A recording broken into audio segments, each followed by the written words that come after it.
CPI నేత సురవరం సుధాకర్ రెడ్డి నిరంతరం అణగారిన వర్గాల సంక్షేమానికి కృషి చేశారన్నారు సురవరం సతీమణి విజయలక్ష్మి.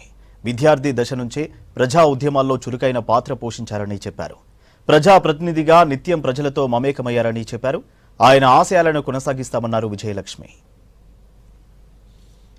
రాజకీయ జీవితం గురించి అందరూ చెప్పారు కాబట్టి నేను ఎక్కువ సమయం తీసుకోకుండా చాలా క్లుప్తంగా రెండు విషయాలు చెప్పదలుచుకున్నాను.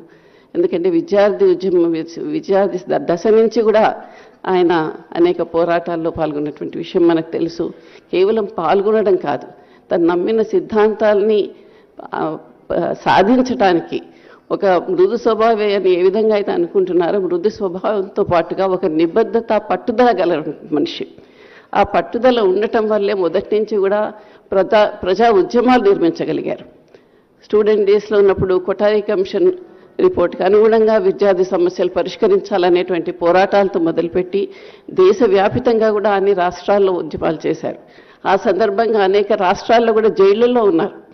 లక్నో కానివ్వండి, బెంగాల్లో కానివ్వండి, లేకపోతే బీహార్లో కానివ్వండి, ఆఫ్కోర్స్ ఢిల్లీలో కూడా ఉన్నటువంటి జైళ్ళలో కూడా ఆయన అనేక సందర్భాల్లో అరెస్ట్ అయి ఉండేటువంటి విషయం కూడా మనకందరికీ తెలుసు.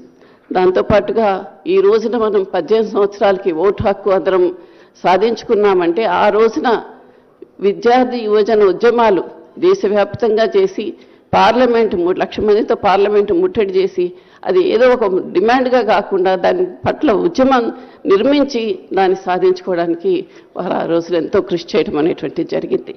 దాంతోపాటుగా ఆయన కేవలం విద్యార్థి యువజన సమస్యల పట్ల ఎప్పుడూ నిబద్ధత ఉండటమే కాకుండా అన్ని వర్గాల ప్రజల పట్ల ఆయన పార్లమెంట్లో ఉన్నప్పుడు స్టాండింగ్ కమిటీ ఆన్ లేబర్కి చైర్మన్గా ఉన్నారు. ఆ చైర్మన్గా వచ్చినటువంటి అవకాశాన్ని ఆయన సద్వినియోగం చేసుకుని ఈ రోజున అసంఘటిత రంగం యొక్క బిల్లు, సోషల్ సెక్యూరిటీ బిల్ వచ్చిందంటే ఆ రోజున ఆ కమిటీ చేసినటువంటి రికమెండేషన్స్ వల్లనే అది ఆ రోజున పార్లమెంట్లో పాస్ అయింది. ఈ రోజున వ్యవసాయ కార్మికులే కాకుండా ఇతర అసంఘటిత కార్మికులందరికీ కూడా